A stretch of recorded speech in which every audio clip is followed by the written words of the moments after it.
तो हेलो बच्चा पार्टी की हाल चाल, सब मजा में। देखो यार, बायोलॉजिकल क्लासिफिकेशन तो हो गया है खत्म, ठीक है। अब आते हैं हम लोग अपने प्लांट किंगडम पे। बहुत इंपॉर्टेंट चैप्टर है। कम से कम 3 से 4 क्वेश्चन गिरने की प्रोबेबिलिटी हमेशा से इस चैप्टर से रहती है। 1 से 2 क्वेश्चन अलगी से, या एक एक करके कंसिडर करो ना यार। एक अलगी, एक प्रायो, एक टेरिडो और एक एनजीओ का कुछ रफ ओवरव्यू दिया हुआ है। तो 4 क्वेश्चन आने की प्रोबेबिलिटी है इस चैप्टर से, तो इसको डील करते हैं अच्छे से, ठीक है। तो चलो बिना किसी रुकावट के स्टार्ट किया जाए, है ना। देखो, in the previous chapter we looked,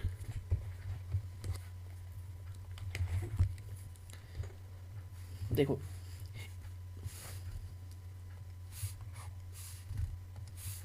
देखो in the previous chapter we looked at the broad classification of living organisms under the system proposed by Whittaker।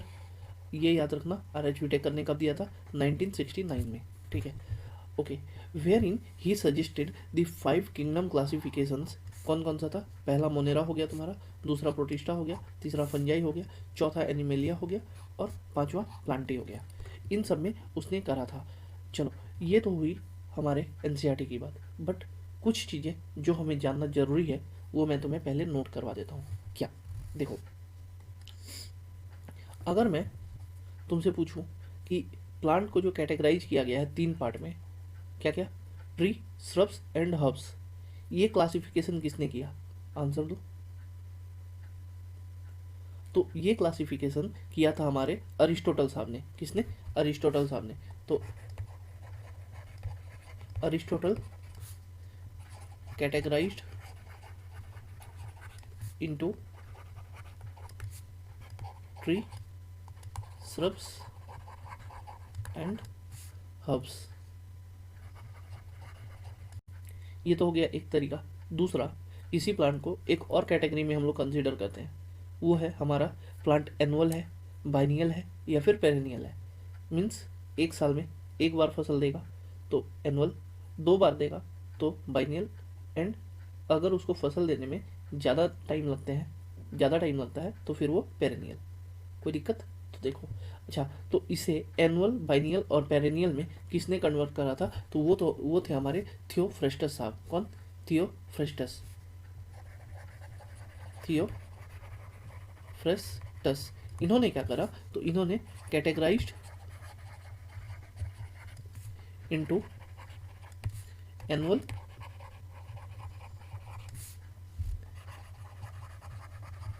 Biennial and perennial. Okay, ये हो गई 2 बातें। अब तीसरी बात, सबसे बिगेस्ट क्लासिफिकेशन कोई तो होगा ना। वो बिगेस्ट क्लासिफिकेशन किसने दिया था? बताओ। तो प्लांट किंगडम का सबसे बिगेस्ट क्लासिफिकेशन देने वाला शख्स था बेंथम एंड हुकर। एनसीईआरटी में लिखा है, but Bentham and George Bentham and JD Hooker, इन्होंने क्या करा था? तो बिगेस्ट क्लासिफिकेशन दिया था। बिगेस्ट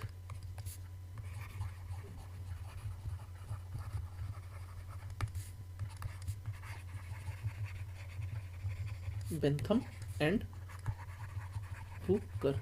अच्छा, ये तो मैंने तुमसे बात करा बिगेस्ट क्लासिफिकेशन की, बट अगर मैं तुमसे ये पूछूं कि बिगेस्ट क्लासिफिकेशन तो चलो बेंथम एंड हुकर ने दिया, लेकिन रिलेशनशिप बिठा के, मीन्स फाइलोजेनी को कंसिडर करते हुए बिगेस्ट फाइलोजेनेटिक क्लासिफिकेशन ये किसने दिया था? बताओ।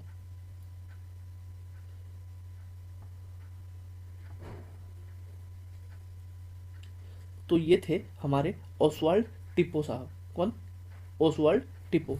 तो अगर मैं बात करूं बिगेस्ट फाइलोजेनेटिक क्लासिफिकेशन की, फाइलोजेनेटिक क्लासिफिकेशन की, तो ये देने वाले शख्स थे और कोई भी नहीं, वो थे हमारे ओसवाल्ड टिप्पो। इन्होंने टिप दिया। किसी भी चीज़ के लिए ज़रूरी क्या होती है? टिप होती है ना। तो फाइलोजेनी की टिप किसने दी? वो थे हमारे ओसवाल्ड टिप्पो चेचा। कोई दिक्कत है तो बताओ। ये कुछ बेसिक्स हैं जो एनसीईआरटी में नहीं है, या अगर है भी तो इधर उधर है, तो मैं चाह रहा हूँ कि मैं उसे तुम लोगों को एक जगह समराइज करके दे दूँ। ये तो हुई बिगेस्ट क्लासिफिकेशन की बात, लेकिन फर्स्ट क्लासिफिकेशन भी तो किसी ने दिया होगा ना, फाइलोजेनेटिक। फर्स्ट फाइलोजेनेटिक क्लासिफिकेशन किसी ने तो दिया होगा, वो कौन था? तो वो थे हमारे इकलर चचा। इकलर, इकलर पहला था, एक यानी इकलर, ठीक है। तो वो भी लिख लो, फर्स्ट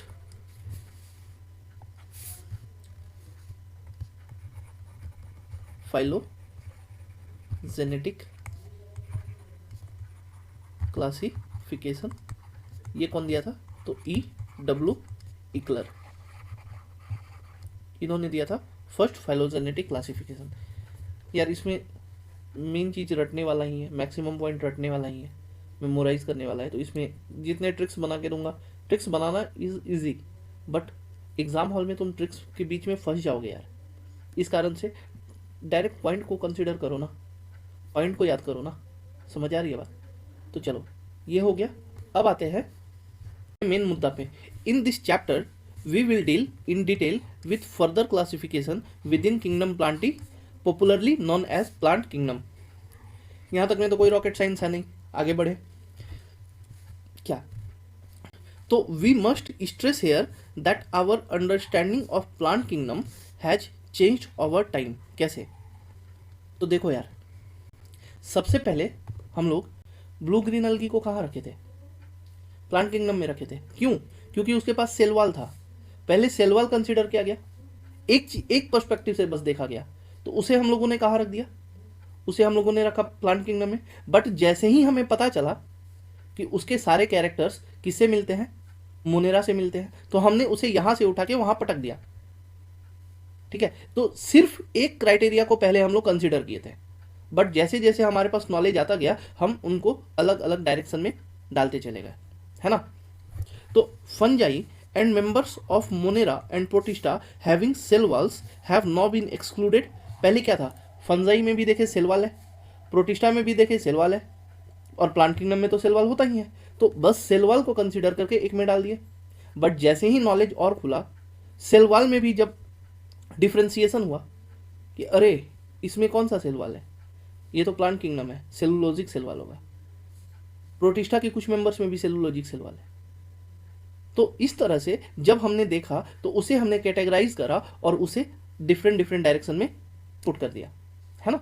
अब देखो, from Plantae through earlier classification put them in the same kingdom. पहले एक में ही था। सो दिस साइनोबैक्टीरिया, अच्छा साइनोबैक्टीरिया का ही दूसरा नाम क्या है? ब्लू ग्रीन अलगी, ठीक है। इसका दूसरा नाम ब्लू ग्रीन अलगी, और ये अब किसका पार्ट है? तो ये मोनेरा का पार्ट है, ठीक है। That are also preferred to as blue green algae are not algae anymore. हाँ, क्योंकि वो मोनेरा में चला गया ना। In this chapter we will describe Plantae under algae, Bryophyta, Pteridophyta, gymnosperm and angiosperm. ये पांचों को एक एक करके हमें पढ़ना है। चलो, let us look at classification within angiosperm to understand some of the concerns that influenced the classification system। किस बेसिस पे अब ये बात करना चाह रहा है कि उन पॉइंट्स को फिगर आउट करो जिस बेसिस पे ये क्लासिफिकेशन सिस्टम जो है उसको हमने काम में लिया। तो the earliest system of classification used only gross superficial morphological characters. भाई मेरे को एक बात बताओ, तुम्हारे पास जितना बुद्धि होगा तुम उसी बुद्धि का इस्तेमाल करोगे ना, दूसरे की बुद्धि को तुम यूज तो कर पाओगे नहीं। तो पहले क्या था? साइंटिस्ट के पास एक लिमिटेड डाटा था, उन्होंने अपने टाइम में बहुत अच्छा काम किया, no doubt, but with limited source. तो अब जब सोर्स ही नहीं है तो बेचारा बुद्धि कहां लगाए? पहले क्या था? तो पहले उन्होंने देखा, अरे इसका हैबिट कैसा है। हैबिट मतलब बताओ। हैबिट मीन्स वो है कैसा, रूट है, सूट है, ट्री है, क्या है, उसका हैबिट क्या है।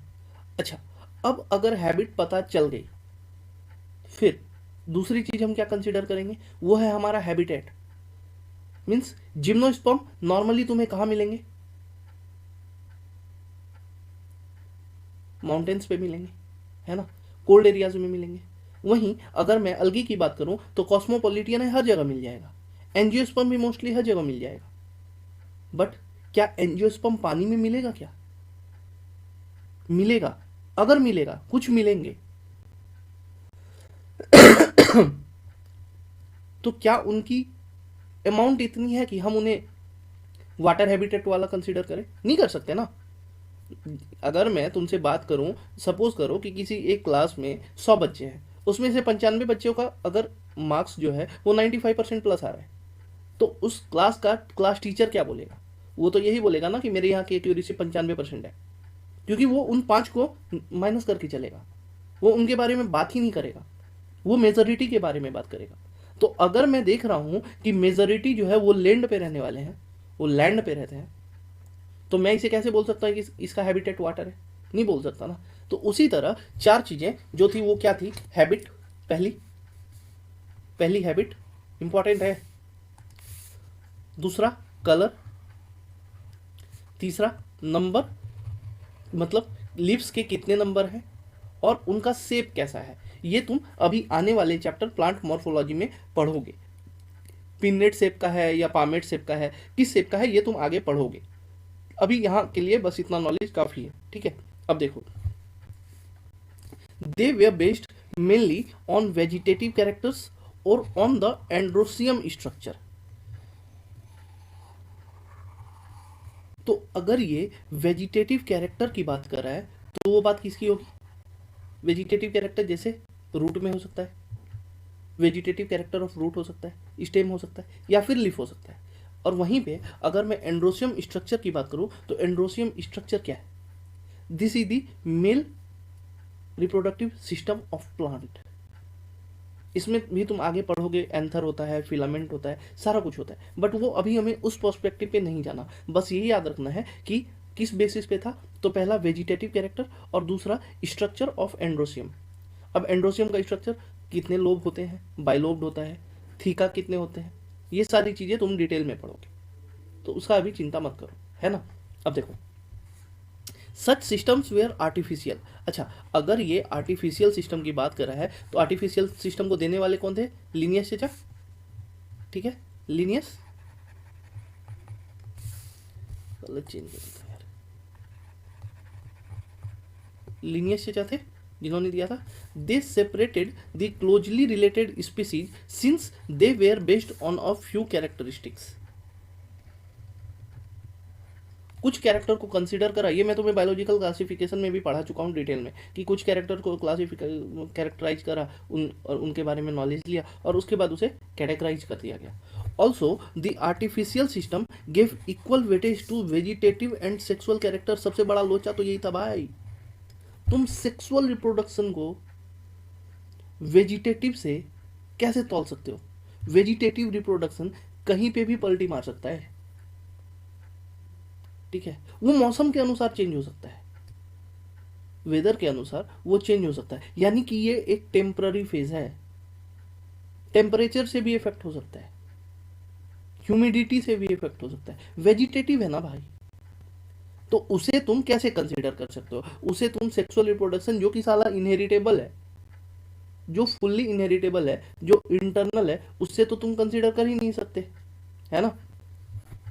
This is not applicable since we know that often the vegetative characters are more easily affected by the environment. सही बात है। Temperature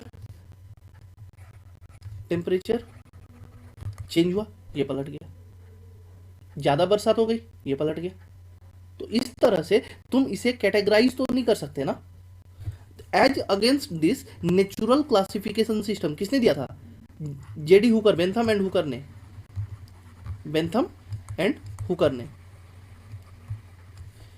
developed which were based on natural affinities. Affinities का मतलब होता है अट्रैक्शन,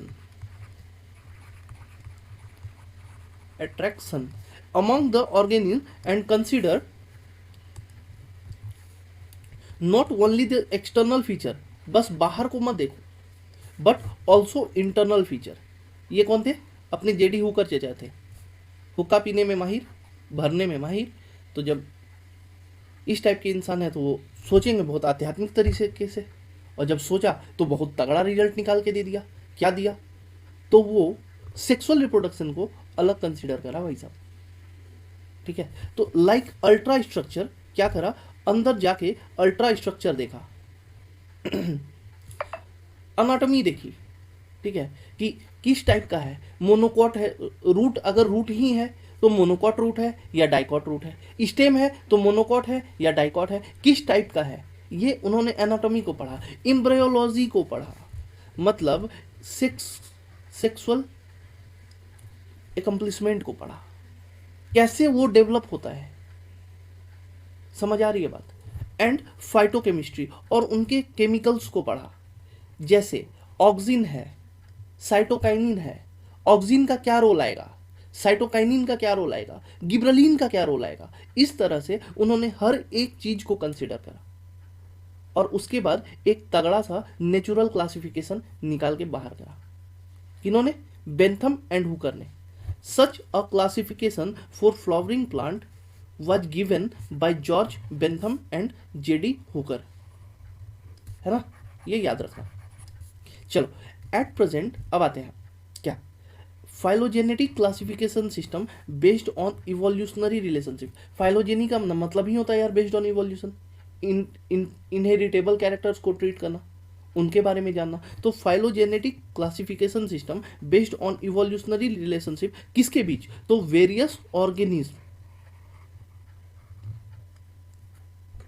अगर एक ऑर्गेनिज्म है और दूसरा ऑर्गेनिज्म है तो उन दोनों में इवोल्यूशनरी रिलेशनशिप क्या है, कौन पहले आया, किससे किसका प्रोडक्शन हुआ, इन सबको उसने अच्छे से कंसिडर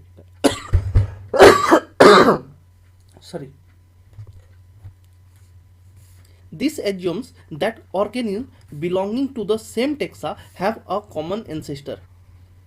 सही बात है ना यार, सपोज करो तुम ह्यूमन हो तो तुम्हारे एंसेस्टर कौन होगा, कोई ह्यूमन ही ना होगा, कोई और ऑर्गेनिज्म तो नहीं हो सकता है। एक तोता तुम्हारा इनहेरिटेबल ट्रेट हो सकता है क्या, तुम तोते की पैदाइश हो सकते हो क्या, नहीं हो सकते ना। तो जो स्पीसीज है वो उसी स्पीसीज का पैदाइश होगा ना। We now use information from many other sources to help resolve difficulties in classification. अब देखो, अब तरह तरह के हेल्प लिए जाने लगे। क्या? तो एक था तुम्हारा न्यूमेरिकल टैक्सोनॉमी। न्यूमेरिकल टैक्सोनॉमी में हमने क्या करा ना, तो एक टाइम पे ढेर सारे कैरेक्टर को कंसिडर करा। यार अपने से तो कुछ करना नहीं है, कंप्यूटर में फीड करते चलो डाटा, कंप्यूटर प्रोसेस करके तुम्हें आउटपुट देता चला जाएगा, तो हमारा लेबर बच गया। जहाँ पे 10 लोग, अगर मान लो किसी प्लांट के 10 कैरेक्टर पे काम करना है, 10 कैरेक्टर के बारे में डाटा इकट्ठा करना है, वहाँ हमने वो सारे को एक कंप्यूटर में फीड कर दिया, कंप्यूटर उसे एनालाइज करेगा, प्रोसेस करेगा और उसके बाद हमें रिजल्ट दे देगा। बट इसके साथ भी सबसे बड़ी जो दिक्कत थी ना, वो यही थी कि ये भी सेक्सुअल रिप्रोडक्शन और वेजिटेटिव रिप्रोडक्शन, वेजिटेटिव और सेक्सुअल में कोई फर्क ही नहीं समझा। कंप्यूटर है यार, जज्बात कहाँ है, जज्बात रहेगा तभी तो फर्क समझेगा ना, यहाँ जज्बात वाली तो कोई बात ही नहीं थी, है ना। तो देखो, numerical taxonomy which is now easily carried out using computers is based on all observable characters.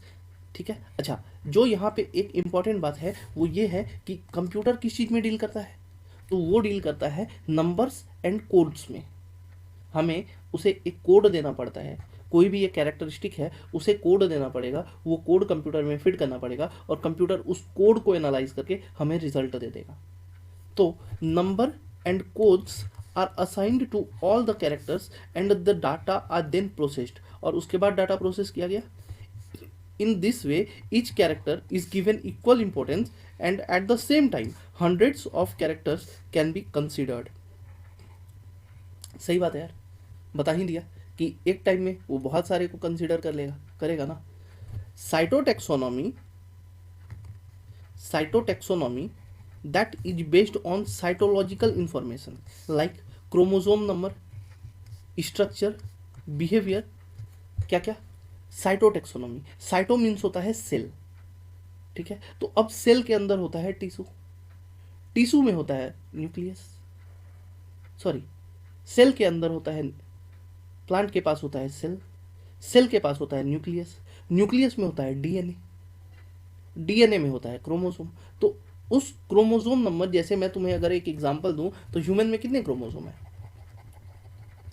46 chromosome है। वहीं अगर मैं ड्रोसोफिला की बात करूं तो कितने हैं, तो इसमें सिर्फ 4 क्रोमोसोम है ना। तो ड्रोसोफिला में 4 क्रोमोसोम। तो इसने क्रोमोसोम नंबर को देखा, स्ट्रक्चर को देखा, और उसके बाद उस प्लांट के बिहेवियर को देखा, किसमें, साइटोटैक्सोनॉमी, और उसके बाद जो रिजल्ट आया वो पब्लिश करा दिया गया। उसी तरह एक है कीमोटैक्सोनॉमी, यानी कि वो प्लांट में मौजूद, प्लांट में जितने भी केमिकल्स प्रेजेंट हैं उन सब के बीच कन्फ्यूजन को दूर करेगा। जैसे ऑक्सिन का काम क्या है, साइटोकाइनिन का काम क्या है, गिब्रेलिन का काम क्या है, इसी तरह के और भी, बस ये 3 तो होंगे नहीं, और भी बहुत सारे केमिकल्स होंगे जिसे मिलकर प्लांट बना होगा। तो ये उन सब में फ़र्क पैदा करता है और उसके बारे में हमें नॉलेज देता है। ये है कौन सा, ये है कीमोटैक्सोनॉमी, और इसको भी आज के डेट में बहुत बड़े लेवल पे साइंटिस्ट के द्वारा यूज़ किया जा रहा है। यहाँ तक कोई दिक्कत? तो अगर मैं तुमसे अलगी की बात करूँ तो अलगी सबसे पहले एक वर्नाकुलर टर्म है। कैसा टर्म है, वर्नाकुलर। अब अगर मैं तुमसे पूछूं कि वर्नाकुलर का मतलब क्या है, तो वर्नाकुलर का ये मतलब होता है कि जिसका कोई सिग्निफिकेंस ही नहीं है, जिसका कोई सिग्निफिकेंस ही नहीं है। अब इसका क्या मीनिंग हुआ, तो देखो, अलगी सबसे पहले मोनेरा पे आ जाओ, मोनेरा में भी है ब्लू ग्रीन अलगी। प्रोटिस्टा पे आ जाओ, प्रोटिस्टा में भी है डिनोफ्लेजिलेट्स, क्राइसोफाइट्स और यूग्लिनोइड्स। ये सब क्या है, ये अलगी ही तो है। और फिर अगर इसमें आ जाऊं, अलगी में, प्रॉपर अलगी में आ जाऊं, तो फियोफाइसी, रोडोफाइसी और क्लोरोफाइसी। तो एक प्रॉपर सिग्निफिकेंस बस एक जगह होने का नहीं मिला ना, इसीलिए ये टर्म यूज किया जाता है कि algae is a vernacular word. कोई दिक्कत? तो ये सबसे पहले नोट कर लो।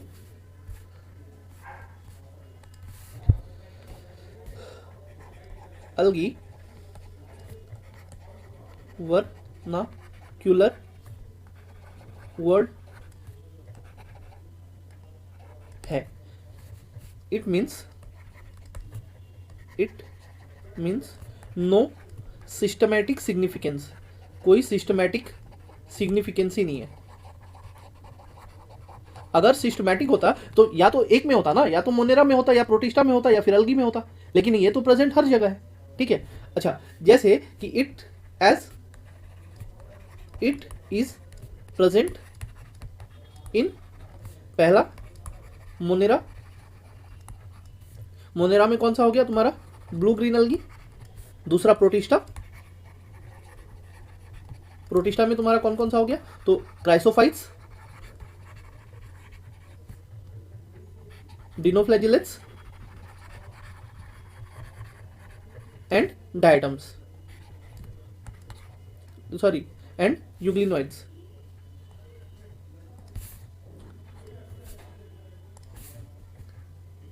And euglenoids. ओके, अब देखो, और इसमें अगर मैं आ जाऊँ अलगी में, अगर मैं बात करूँ तो अलगी में तो है ही सही। अलगी में कौन कौन सा है, फियोफाइसी, क्लोरोफाइसी एंड रोडोफाइसी। यहां तो कोई दिक्कत नहीं है। अब देखो, अब एक मजेदार बात बताऊं, अलगी और इससे पहले हमने क्या पढ़ा था, फंजाई। तो अलगी और फंजाई दोनों में बहुत सारी सिमिलैरिटीज है। पता है क्या, जैसे दोनों थैलोइड है,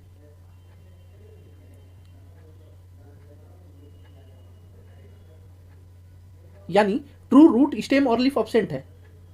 दूसरा, दोनों में नॉन वैस्कुलर सिस्टम है, जाइलम फ्लोएम की कहीं हम लोग बात नहीं कर रहे हैं। ठीक है, 2 हुआ। तीसरा,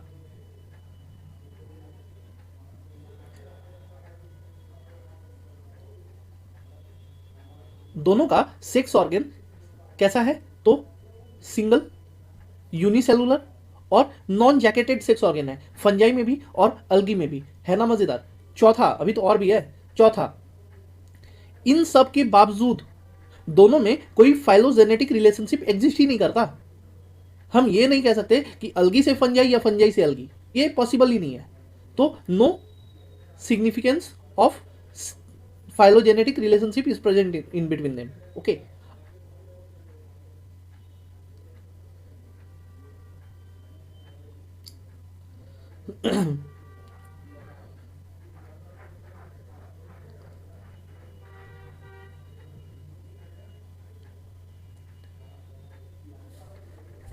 तो ये हुआ तुम्हारा अल्गी और फंजाई दोनों में रिलेशनशिप। इसे भी नोट कर लो। क्या?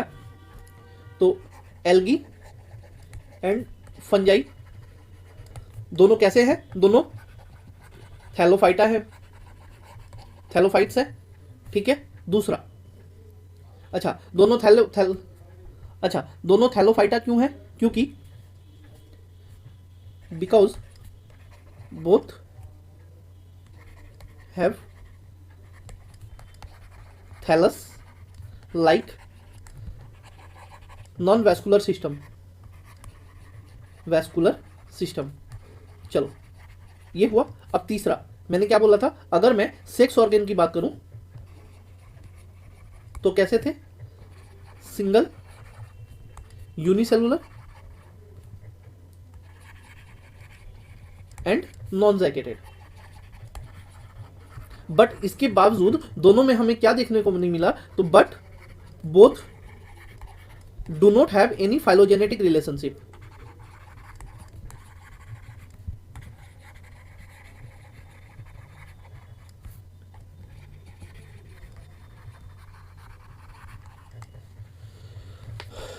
यहां तो कोई दिक्कत नहीं है, पक्का।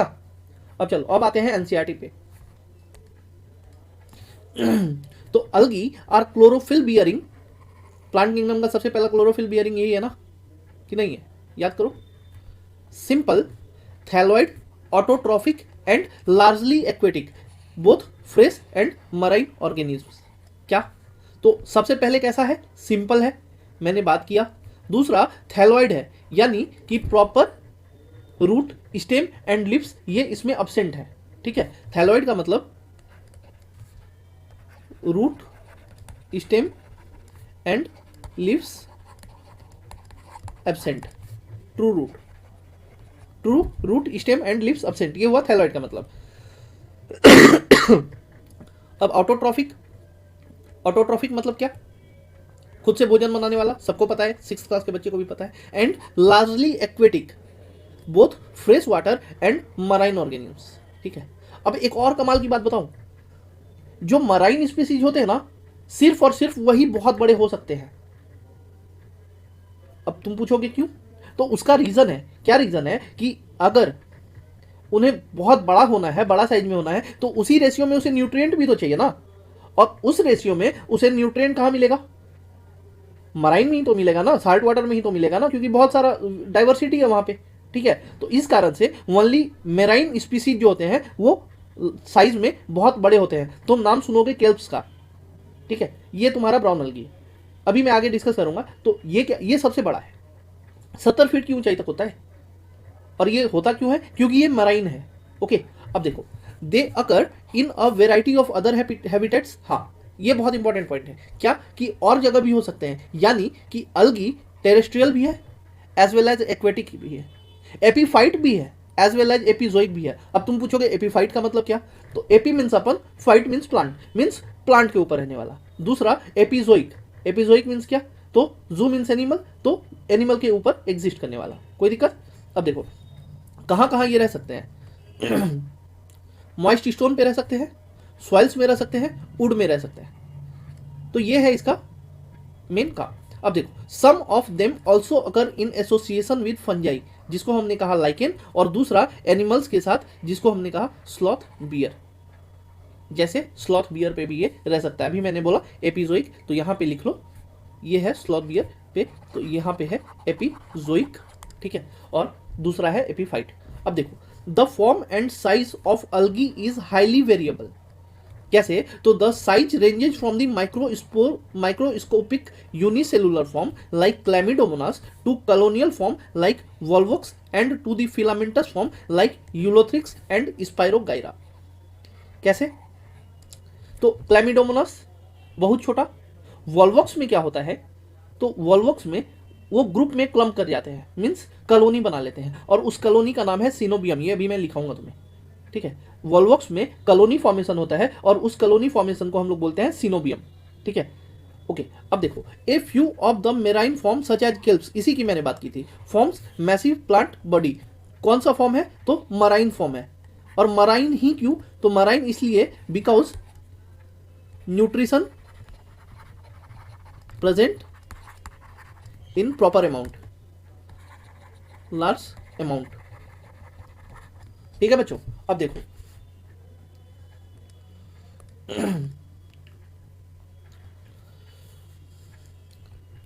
अब आते हैं किस पे, तो रिप्रोडक्शन पे। तो the algae reproduce by vegetative form, asexual and sexual methods. ये तीन तरीका है, कौन कौन सा, वेजिटेटिव, एसेक्सुअल और सेक्सुअल।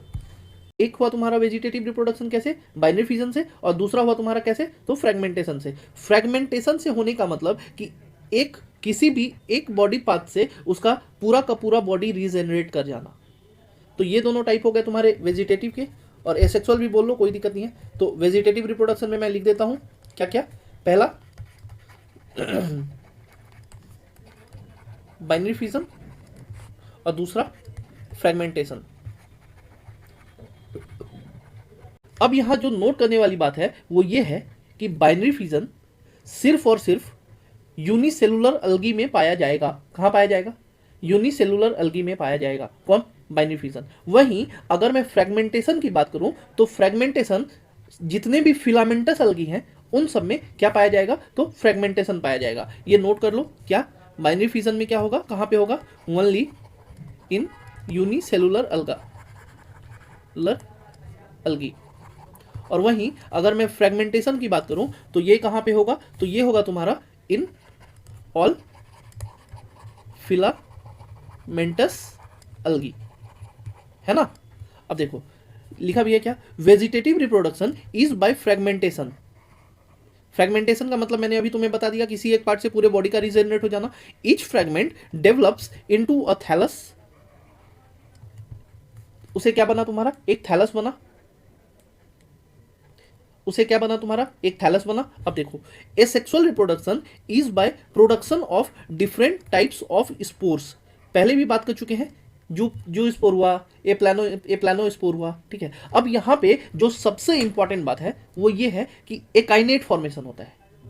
ये एसेक्सुअल रिप्रोडक्शन का पार्ट नहीं है, ये है वेजिटेटिव रिप्रोडक्शन का पार्ट। अब ये बोलोगे कि होता क्या है, तो सबसे पहले वेजिटेटिव रिप्रोडक्शन में लिख दूं क्या, एकाइनेट फॉर्मेशन,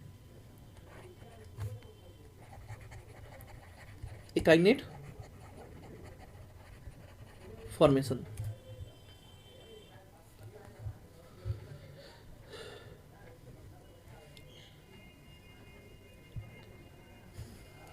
ये क्या होता है, इसे एक दूसरे स्लाइड पे देखते हैं। देखो अकाइनेट फॉर्मेशन,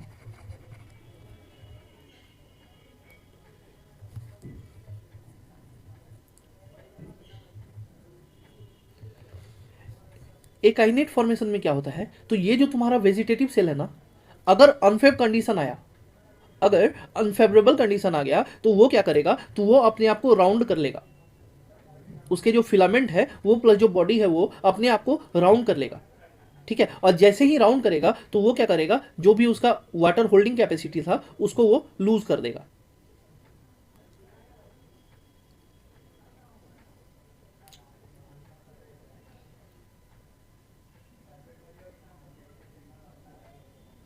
तो लूज करने के बाद ये जो तुम्हारा स्पेशल मॉडिफाइड पार्ट बना है इसे ही हम कहते हैं एकाइनेट। और एकाइनेट का अगर मैं प्रॉपर डिफिनीशन लिखूं तो वो ये है कि resting vegetative structure of green अलगी। अब ये भी लिख लो कि इसमें होता क्या है, तो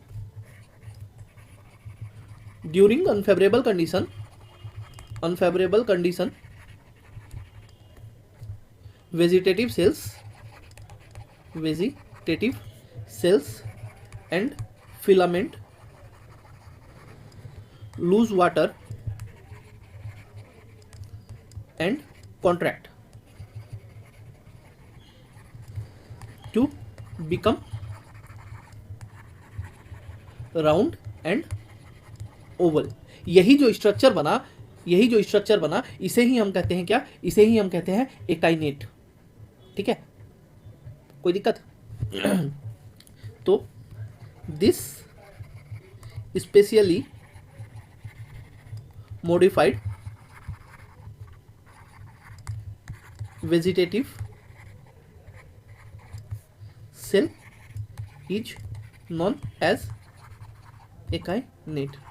अच्छा, इस एकाइनेट फॉर्मेशन के बाद हमेशा तो अनफेवरेबल कंडीशन एग्जिस्ट करेगा नहीं, तो जैसे ही अनफेव कंडीशन हटेगा तो फिर क्या होगा, तुम्हारा एसेक्सुअल स्पोर का फॉर्मेशन हो जाएगा, यानी फेवरेबल कंडीशन आते ही स्पोर्स जनरेट हो जाएंगे।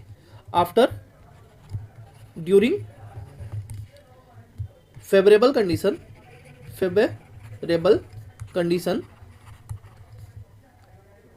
एकाइनेट dissolves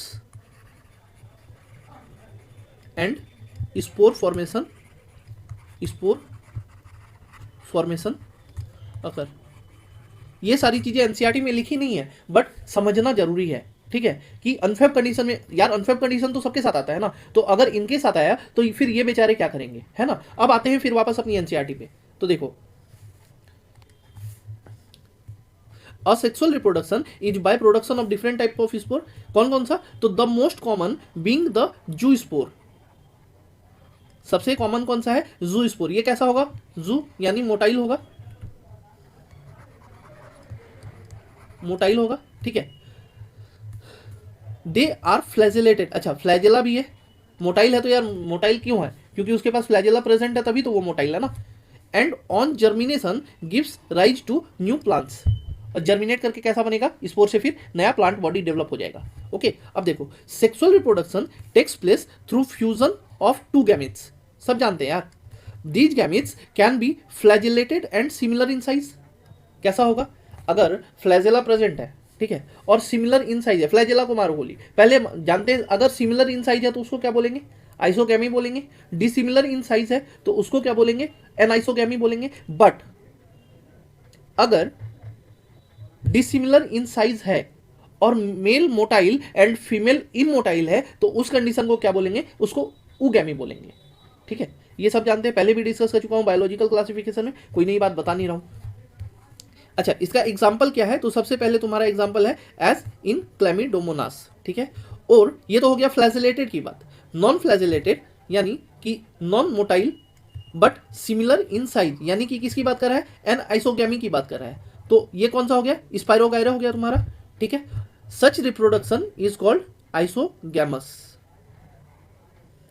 सिमिलर इन साइज है तो वो क्या कहलाएगा, आइसोगैमस कहलाएगा, ठीक है। Fusion of two gametes dissimilar in size as in some species of Chlamydomonas is termed as anisogamous, बता चुका।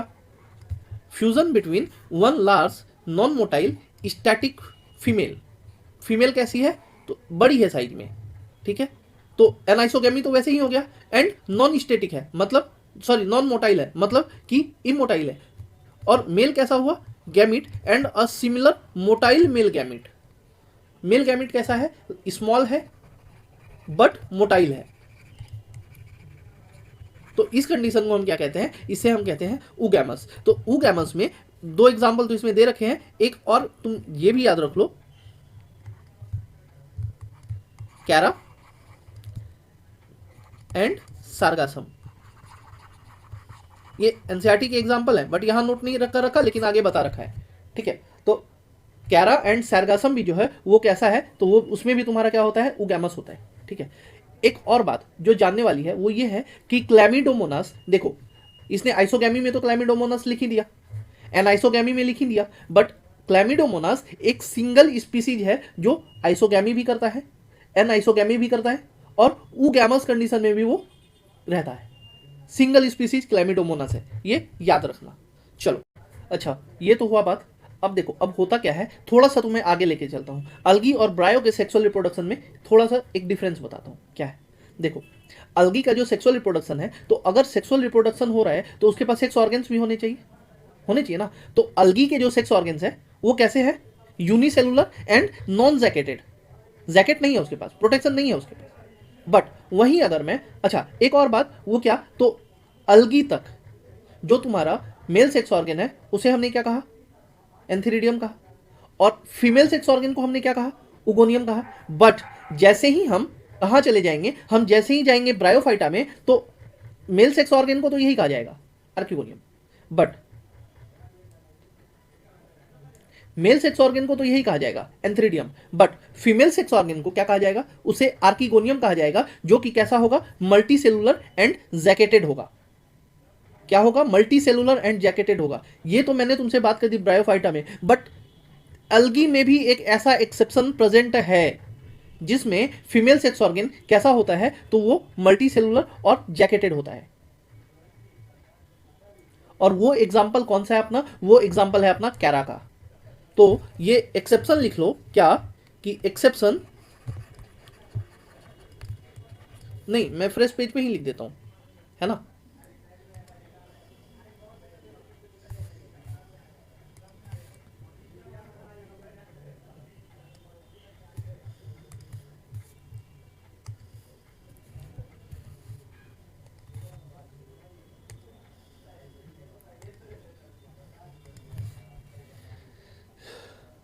Sex organ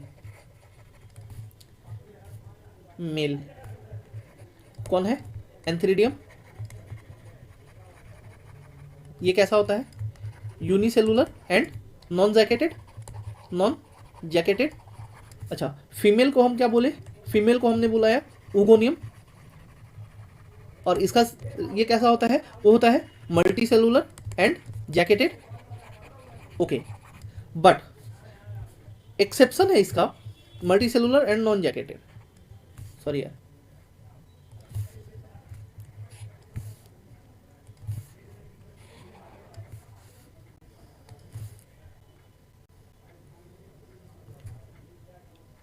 unicellular and non jacketed. But एक एक्सेप्शन है इसका, और वो एक्सेप्शन है हमारा कौन सा, एक्सेप्शन कैरा। ये कैरा में कैसा है, तो sex organ of female is multicellular and jacketed as of Bryophyta. कोई दिक्कत गाइस समझने में, ब्रायोफाइटा का एक रफ ओवरव्यू सेक्स ऑर्गन का तुम्हें मिल गया। अब देखो, अब आते हैं फिर अपने एनसीईआरटी पे।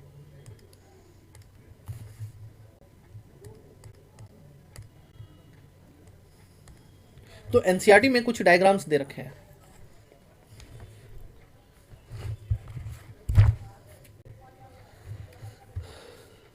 ये जो सबसे पहला हमारा डायग्राम है, ये जो सबसे पहला हमारा डायग्राम है, ये किसका डायग्राम है, तो ये है वॉल्वॉक्स का डायग्राम।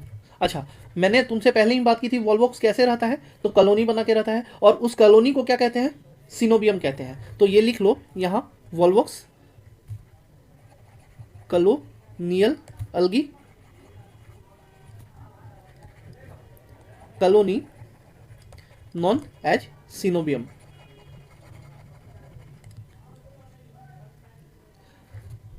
अच्छा, एक और बात जो इसके बारे में बहुत मजेदार है, पता है क्या, ये कॉलोनी तो है, बट नॉर्मली कॉलोनी में क्या होता है, जितने आ रहे हैं बसते जा रहे हैं, बट यहां ऐसा नहीं है। यहां पर कॉलोनी में fix number of cell present होता है, ठीक है, यानी कि fix number of cell present in colony. ठीक, ये तो हो गई तुम्हारी किसकी बात। अच्छा, और दूसरी बात मैंने तुम्हें पहले ही बताई थी, वो क्या थी, कि ये कैसा होता है, तो इसमें सेक्सुअल रिप्रोडक्शन कैसा होगा, तो ये गैमस होता है। कोई दिक्कत, चलो अब आते हैं किस पे, अच्छा ये इसका पेरेंट कॉलोनी है और उसके बाद डॉटर कॉलोनी है, इसमें कोई दिक्कत नहीं है। चलो अब आते हैं दूसरे पार्ट पे, जो कि हमारा क्या है,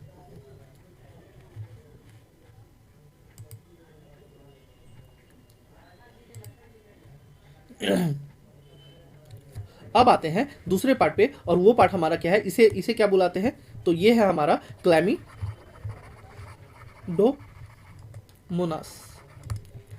कोई दिक्कत, और ये तीसरा जो है, ये है हमारा कैरा।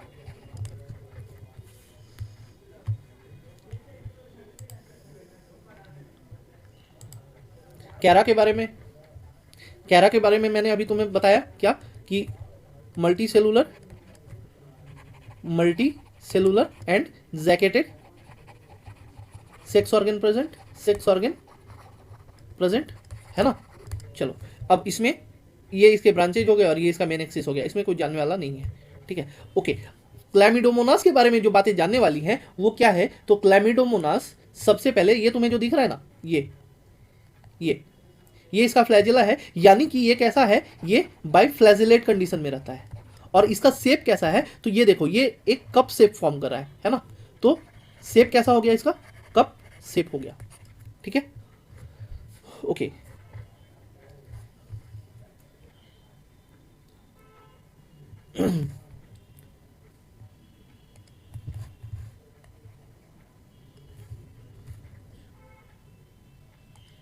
अच्छा, और अब अगर मैं इसके क्लोरोप्लास्ट की बात करूं तो ये देखो, ये इसका क्लोरोप्लास्ट की शेप का है, ये है कप शेप का, कप शेप्ड क्लोरोप्लास्ट किसमें प्रेजेंट है, वो प्रेजेंट है हमारे क्लैमिडोमोनास में।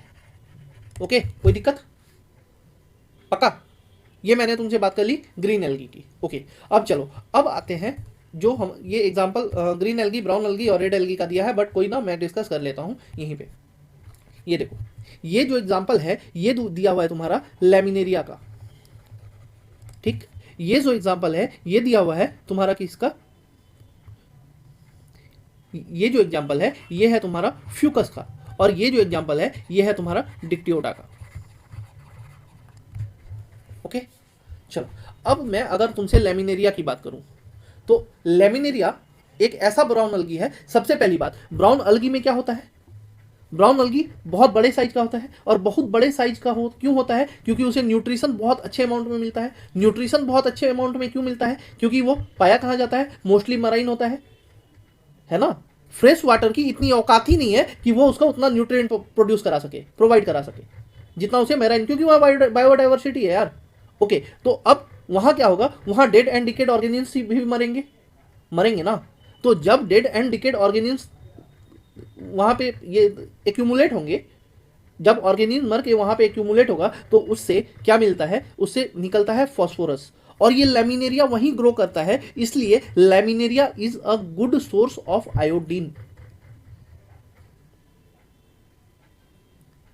कोई दिक्कत, laminaria is a good source of iodine, ये नोट कर लो, क्या, गुड सोर्स ऑफ आयोडीन कौन है, लैमिनेरिया है। अच्छा, इसमें एक इसका पार्ट है, इसे फ्रॉन्ड है, लिफ जैसा जो पार्ट होता है, ठीक है। नीचे ये स्टाइप है, और सबसे नीचे ये इसका होल्ड फास्ट है, होल्ड फास्ट। अब अगर मैं तुमसे होल्ड फास्ट की बात करूं कि होल्ड फास्ट क्या है, मान लो मैं तुम्हें एक एग्जांपल पूछता हूं, मान लो प्लांट ऐसे ही पड़ा हुआ है, इस तरह से पड़ा हुआ है, ये प्लांट है इसका, ये बोला नहीं मैं सीधा खड़ा नहीं रहूंगा, मैं इस तरह से जमीन पे लेटा रहूंगा, तू मेरा क्या उखाड़ लेगा। अबे मत रह, किसने कहा रहने को, बट नहीं रहेगा, आगे जनरेशन ही नहीं बढ़ेगा। अब पूछो क्यों, वो इसलिए कि मान लो ये इस तरह से यहां जमीन पे पड़ा हुआ है, और दूसरा मैं ले लेता हूं कि ये इस तरह से खड़ा है, तो अगर जमीन पे पड़ा है तो उसके जितने स्पोर बनेंगे वो बर्स्ट आउट कहां पे होंगे, उसी जगह पे गिरेंगे ना, तो उन्हें एनर्जी मिलेगी क्या, उन्हें न्यूट्रिएंट मिलेगा क्या। अगर न्यूट्रिएंट नहीं मिलेगा तो वो ग्रो कैसे कर पाएगा, ग्रो करेगा क्या, नहीं कर पाएगा ना। बट अगर वहीं पे ये इस तरह से खड़ा है तो इसका जो स्पोर डिस्पर्जल होगा वो एयर करंट के साथ दूर होगा, और अगर स्पोर एयर करंट के साथ दूर जा रहा है तो उनमें चांस बचने का चांस कितना होगा, हर जगह अलग टाइप का न्यूट्रिएंट प्रेजेंट है, वो वहां पे ग्रो कर जाएगा।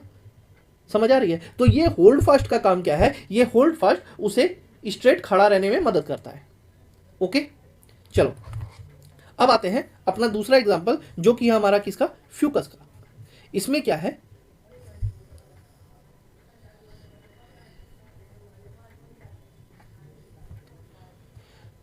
फ्यूकस में क्या है, तो फ्यूकस में होता है एयर ब्लैडर, फ्यूकस में क्या होता है, एयर ब्लैडर, और ये एयर ब्लैडर उसे पानी के सरफेस, ये है कहां पे, मोस्टली ये है कहां पे, पानी में है ना, तो ये एयर ब्लैडर उसे पानी में फ्लोट करने में मदद करता है, ठीक है। तो ये हो गया एयर ब्लैडर, क्यों, तो टू फ्लोट। फ्रंट किस टाइप का है, फ्रंट का काम लिफ लाइफ स्ट्रक्चर है तो खाना बनाएगा ना यार, अगर लिफ लाइक है, लिफ का काम क्या, खाना बनाना, तो उसी तरह फ्रंट का काम क्या, खाना बनाना, ठीक है। और उसके बाद ये इसका एक और पार्ट जो इसमें है वो है, इसमें मिडरिम इज प्रेजेंट, ठीक है, समझ आई बात। अब देखो, अब ये जो तीसरा स्ट्रक्चर है ये है तुम्हारा डिक्टेयोटा का। डिक्टेयोटा मतलब इसको अगर तोड़ो तो सबसे पहला दो वर्ड है डाई, और अगर तुम इसके स्ट्रक्चर को देखोगे तो जितना भी निकल रहा है सब में दो दो स्ट्रक्चर प्रेजेंट है, ठीक। और इसका शेप कैसा लग रहा है, तो ये होता है रिबन शेप का, रिबन शेप्ड, पहली बात। दूसरी बात है कौन सा, फियोफाइसी, और फियोफाइसी मोस्टली कैसा होता है, मराइन होता है, तो ये भी कैसा होगा, मराइन होगा, ठीक है। और इसकी जो खासियत है वो ये है कि ये डीप सी में नहीं पाया जाता है, ये सैलो वाटर में पाया जाएगा, मतलब जहां पानी कम होगा ना ये वहीं पे ग्रो करेगा, ठीक है। तो फाउंड इन सैलो वाटर। चलो अब आते हैं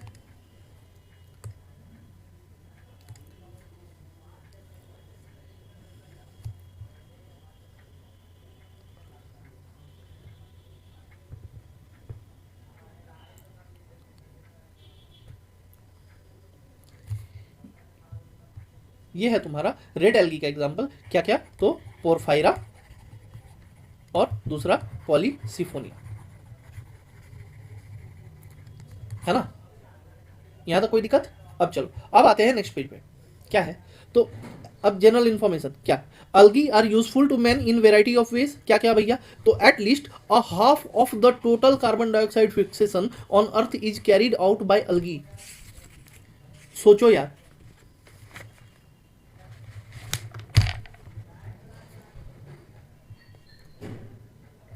मतलब कि 50% CO2 फिक्सेशन कार्बन डाइऑक्साइड का कौन कर रहा है, प्लांट का, सिर्फ और सिर्फ एल्गी कर रहा है। ब्रायो, टेरिडो, जिम्नो, एनजीओ साहब छोड़ दो यार, सब सिर्फ एल्गी कितना कर ले रहा है, तो 50% कर ले रहा है, बहुत बड़ा अमाउंट होता है ना। चलो, बीइंग फोटोसिंथेटिक, क्यों, क्योंकि इसके पास पिगमेंट्स प्रेजेंट है यार, they increase the level of dissolved oxygen in their immediate environment, है ना। प्लांट का काम क्या, तो ऑक्सीजन को छोड़ना, CO2 को लेना, CO2 को फिक्स करना, तो ये क्या करता है, ये अपने इन्वायरमेंट में जो काम प्लांट का वही काम इसका, ये ऑक्सीजन को छोड़ देगा और CO2 को ये अपने अंदर ले लेगा। They are of paramount importance, paramount का मतलब होता है extreme importance, extreme importance, as primary producer of energy rich compound which form the basis of food cycle of all aquatic animals.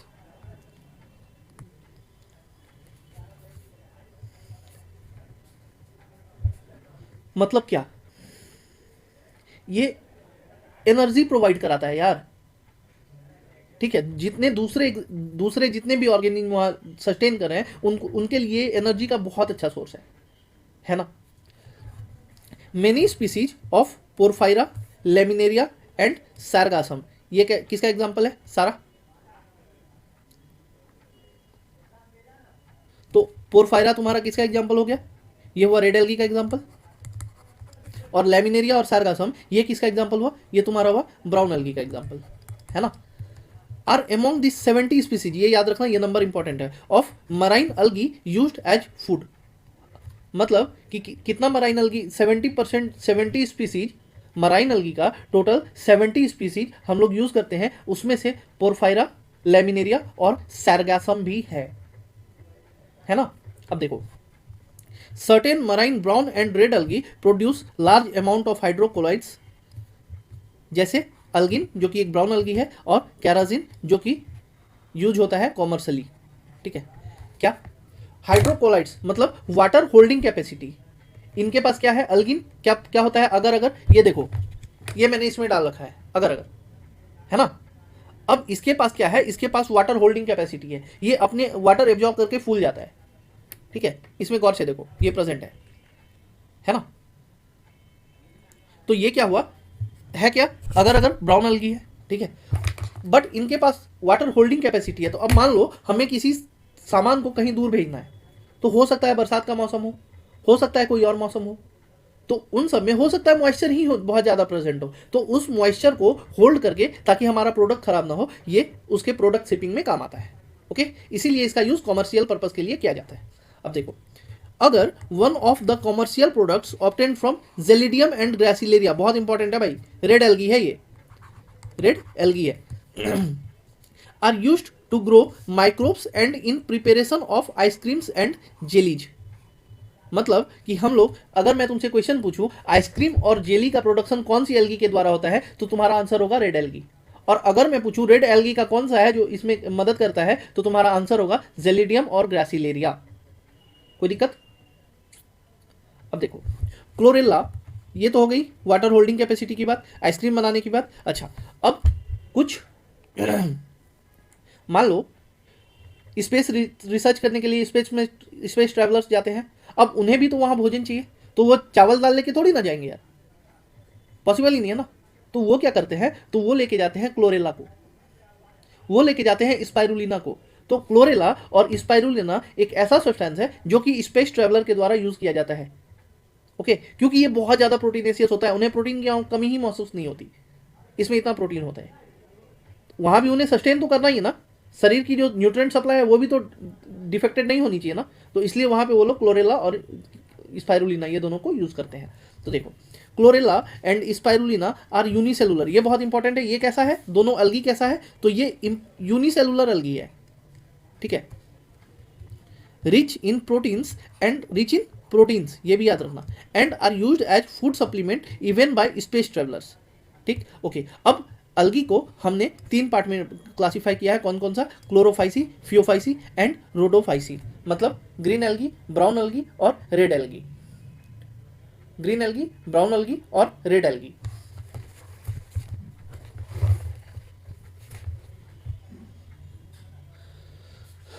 तो ये जो हमने इन्हें क्लासिफाई तो कर दिया, बट ऑन विच बेसिस, कौन से बेसिस पे, तो वो 4 बेसिस है। क्या क्या, मैं ऊपर लिख देता हूं, कौन कौन सा बेसिस पे। तो सबसे पहले तुम्हारा है पिगमेंट,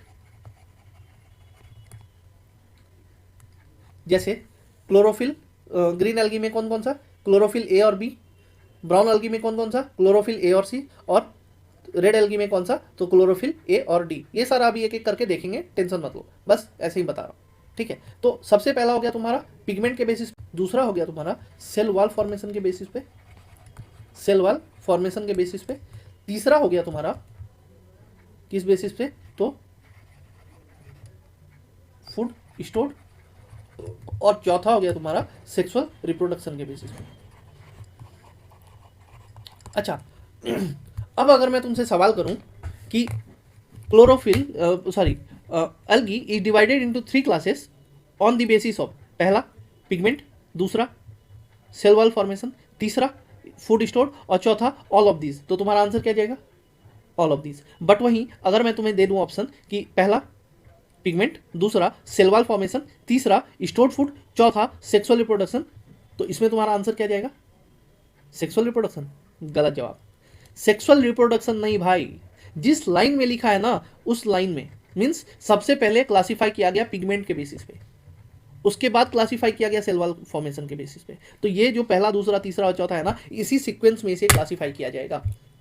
तो ये था तुम्हारा रोडोफाइसी तक। अब तुम्हारा रह गया क्या, इनका इन्हें डिवीजन में पढ़ाना, वो मैं नेक्स्ट लेक्चर पे पढ़ा दूंगा। तब तक मेहनत करो, अच्छे से करो, क्वेश्चंस लगाओ, और जो भी डाउट हो तो नंबर मैंने लिख रखा है 7667506760, इस पर व्हाट्सएप कर दो, जो भी डाउट आता है मैं तुम्हें वो डिस्कस करूँगा। ऑल द बेस्ट गाइज, पढ़ते रहो।